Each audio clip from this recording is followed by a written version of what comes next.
এবার দেখা যাচ্ছে যে তাদেরকে একটি নির্দেশনা আসবে আইনের পর পরে তারা কার্যক্রম যে আমাদের যে ধারাবাহিক হাসপাতাল হিসেবে হয়তো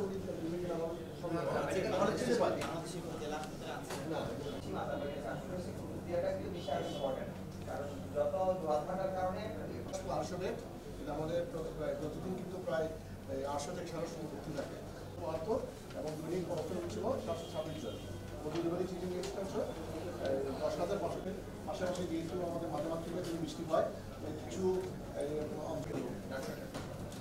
আর একটা আইএনজি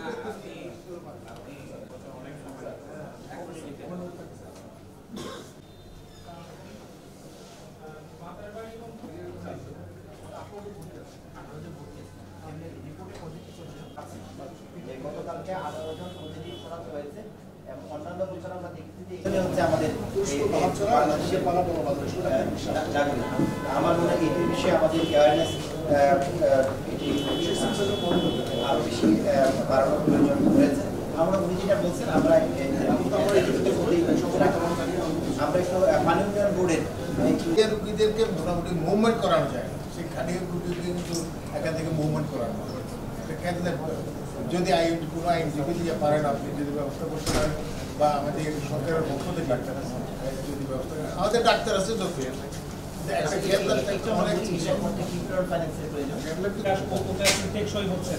এখন আমরা দুটা প্রকল্প অলরেডি সাবমিট করেছি, এগুলো প্রসেসিং এ আছে। এখন ইতিমধ্যে আবার দেখা গেছে যে ওই সরে গেছে, কিছু জায়গায় মানে বালি বেরিয়ে গেছে। এখানকার বালিরও সমস্যা আছে। আমাদের যে জিও ব্যাগের যে কোরের যে ডায়ামিটারগুলো সেগুলো হচ্ছে বালির দানার ডায়ামিটার ছোট, ফলে জিও টিউব দিয়ে বালিটা বেরিয়ে যাচ্ছে। এখন একটা এমপি মহোদয় সহ আমরা ভিজিট করেছি, মাননীয় এমপি মহোদয়ের সাথে আমরা মাতারবাড়ি কুতুবদিয়া সরজমিনে ভিজিট করেছি, অন্য মহোদয়ও ছিল। এখন এই টিউব দেওয়া ছাড়া বর্তমানে কোনো ওয়ে নাই এই ঠেকানো। এখন আমরা আবার নতুন করে টিউব দেওয়ারই পরিকল্পনা করছি। আমাদের আজকে এসি স্যার এবং চিফ ইঞ্জিনিয়ার স্যার সাইটে গেছে, ওনারা ভিজিট করে আমারও যাওয়ার কথা ছিল, মিটিং বলে যেতে পারিনি। আমরা দ্রুত এটার ব্যবস্থা নেব, কিন্তু কাল থেকে অলরেডি মাতার বাড়িতে কয়েকটা পয়েন্টে কাজ শুরু হয়ে গেছে, আর কুতুবদিয়াতে হয়তো 2-1 দিনের মধ্যে শুরু হয়ে যাবে। এই জরিমানা সারা ভিন্ন দিতে পারবে, এই ঘোষণাটা দিচ্ছে, এটা সবার জানা দরকার। যেমনি আমি আজকে স্যারের সাথে বিভিন্ন এলাকায় মাইকিং করার ব্যবস্থা নিয়েছি। আমরা এই ফোরামে তো অনেকেই আছেন সম্পৃক্ত, তাদের যদি সবাইকে বলে দিতে পারেন বা যদি কোনো ইয়া থাকে, কারণ যদি ইয়া থাকে তাহলে সবাইকে বলে দিবেন। অলরেডি আমি মাইকিং করাচ্ছি আজকে সব এলাকায়।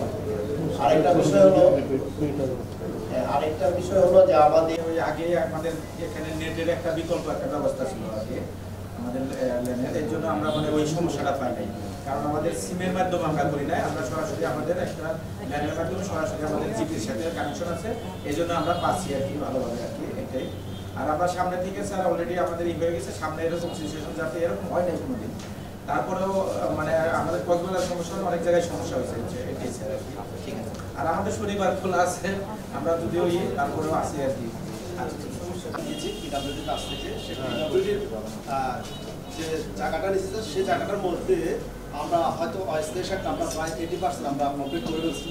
এর ভিতরে আমাদের জমির মধ্যভাগ দিয়ে ওখানে যারা রিট মামলা যারা করেছিলেন, মামলাটা মূলত হচ্ছে স্যার, রিট মামলাটা হচ্ছে 3019 দাগে। আর আমরা যে জায়গাটা নিচ্ছি স্যার সেটা হচ্ছে 3203, 3204, 3205 কিছু অংশ, মানে 80%। তো এর ভিতরে যারা ওখানে অস্থায়ী যারা বসবাস করতেছে তারা অবৈধভাবে তারা আমাদের জমির মধ্যভাগ দিয়ে তারা কেন কি কারণে কি বসত হয়ে তারা মাঝখান দিয়ে রোডটা তারা করতে চাচ্ছে। সর্বোচ্চ এখানে নিচ্ছে আলোচনা হবে, সমাধান হবে। এখানে আমরা জনপ্রতিনিধি হিসেবে আমাদের বক্তব্য দেওয়ার অধিকার রয়েছে।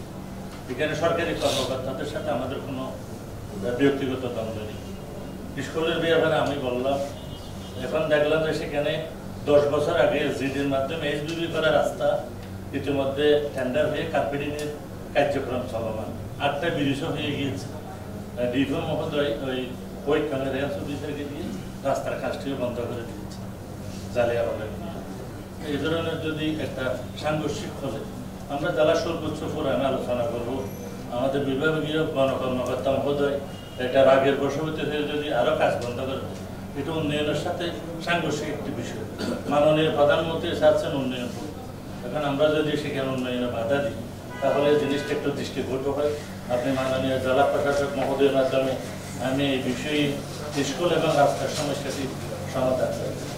কিন্তু চতুর্থ তারা আসছে, আসার পরে যখন দেখলো যে আমাদের জায়গা আরো 5 ফিট ভিতরে পাইছে, তখন ওনারা চলে গেলো, আর কোনো কথা বলবেন। এখন আমি মনে করি আপনার নেতৃত্বে আমরা একটা সার্ভে দিন, ওনার একটা সার্ভে দিন, আপনি একটা দেন, আপনি আপনার মধ্যস্থের মাধ্যমে এটা শেষ হবে। আচ্ছা ঠিক আছে, কারণ আমাদের জায়গা আমরা আরো 5 ফিট করে পাচ্ছি, আমাদের জায়গায় সেখানে আরো এক্সিডেন্টের মধ্যে নতুন জয়েন হবে, কারণ কুতুবদিয়া আবদার হোসেনগরের একটা রাস্তা আজম সড়ক, আর আমাদের মাঝখানের রাস্তাটা আপনারা সুন্দরভাবে করেছেন, বাট কিছু ছড়ার কারণে পানির স্রোত অতি বর্ষার কারণে কিছু জায়গার কিছু শোল্ডার এবং এতে ক্ষতিগ্রস্ত হচ্ছে, এগুলো একটু খেয়াল রাখতে হবে। আর আমার যিনি মাতার বাড়ি, সেই প্রধানমন্ত্রী আসার আগে থেকে দুর্ভোগ রাস্তা আজকের দিন পর্যন্ত আর কোনো অগ্রগতি নেই, এখানে জবাব দেওয়ার দরকার নেই, বাট আমি জাস্ট রিমাইন্ডার দিলাম যাতে এটা। আর আমার মডেল মসজিদের কাজটা লেবার শেড বানাচ্ছে 1 বছর মহেশখালী, 1 বছর হচ্ছে শুধু লেবার শেড বানাচ্ছে, এটার কোনো আস্ত কাজ শুরু হবে কিনা। আমরা মসজিদ ভেঙে দিচ্ছি, নতুন মসজিদ টেম্পোরারি করেছি, স্থাপনা আছে। SM পাড়া সনকোলা আর একটা হচ্ছে করুলিয়া সিঙ্গার পাড়া। এই সেতুগুলার প্রপোজাল অনেক দিন ধরে আসছে, কিন্তু এখনও ঢাকায় সাইন হয়নি। এই বিষয়টা একটু দেখবেন। আর কিছু রাস্তাঘাট খুব কম, কিছু রামুতে মেনটেন্যান্স আছে, ইন্ডিয়াতে বাজার স্টেশনের উপরে একটু মেনটেন্যান্স, এটা অবশ্য রোডসের, হ্যাঁ রোডসের একটু মেনটেন্যান্সটা করা যায়।